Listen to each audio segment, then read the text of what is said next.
ये पूरे देश के लिए चौंकाने वाला है, पूरे देश के लिए चौंकाने वाला है। और जो स्वार्थ कारणों का हवाला दिया, उसमें पूरे देश के अंदर जो चर्चाएं चल रही है, उसमें सबका कहना है कि कोई स्वार्थ का कारण नहीं हो सकता, और कोई कारण होगा जो मतलब अभी बाहर नहीं आया है, ऐसा लगता है। क्योंकि उपराष्ट्रपति का पहली बार हिस्ट्री के अंदर इस्तीफा हुआ है।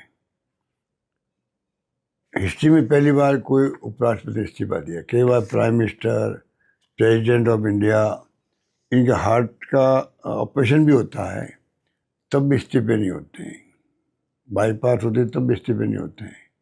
तो ये तो स्वास्थ्य के कारण तो देखो समझ नहीं आ रहा। और राजस्थान वालों को बहुत धक्का लगा, क्योंकि राजस्थान के वो रहने वाले भी हैं। किसानों के लिए वो हमेशा आवाज़ पार्लियामेंट के अंदर भी और पार्लियामेंट के बाहर भी उठाते रहे हैं। और अचानक ही उपराष्ट्रपति पद पे हमारा राजस्थान को सपूत बैठा हो, वो इस्तीफा दे दे, तो स्वाभाविक है कि आम लोगों को भी एक धक्का लगा है। अब क्यों दिया ये समझ के परे। हालांकि मैंने अभी 10 दिन पहले ही कहा था जोधपुर के अंदर, मैंने कहा कि उपराष्ट्रपति जो चेयरमैन है राज्यसभा के और लोकसभा के चेयरमैन है ओम बिरला जी, दोनों दबाव में काम कर रहे हैं, दबाव में काम कर रहे हैं। और उसके बाद में धनखड़ साहब जयपुर में आए तो उन्होंने कहा नहीं, मैं कोई दबाव में काम नहीं कर रहा हूँ,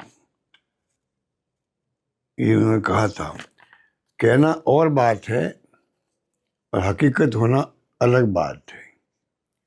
तो ये जो कल की घटना जिस रूप में हुई है, वो वास्तव में चौंकाने वाली है, संशय पैदा करती है कि कोई वास्तव में कोई बहुत बड़ा मूव तो नहीं है देश के अंदर, आरएसएस का, बीजेपी का। कोई ये मामूली घटना नहीं मानता मेरे को।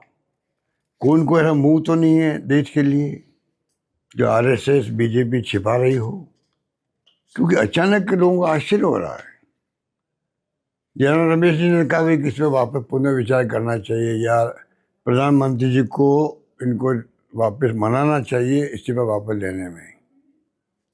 मैं भी चाहूँगा कि अगर ऐसा संभावना हो तो प्रधानमंत्री जी आ गया है। और क्योंकि ये घटना देश विदेश के अंदर, एक तो प्रधानमंत्री जा रहे हैं विदेशी दौरे पे और उनका उपराष्ट्रपति देश के अंदर इस्तीफा दे रहा है, तो मैं चाहूँगा कि प्रधानमंत्री भी प्रयास करें वापस, ये संभव है क्या इस्तीफा वापस हो जाए उनका।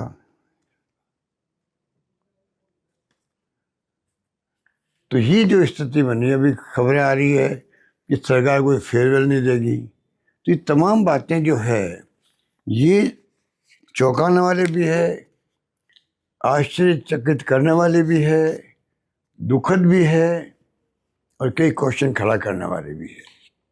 जो समय आने पे आपको मालूम पड़ेगा कि हकीकत क्या थी।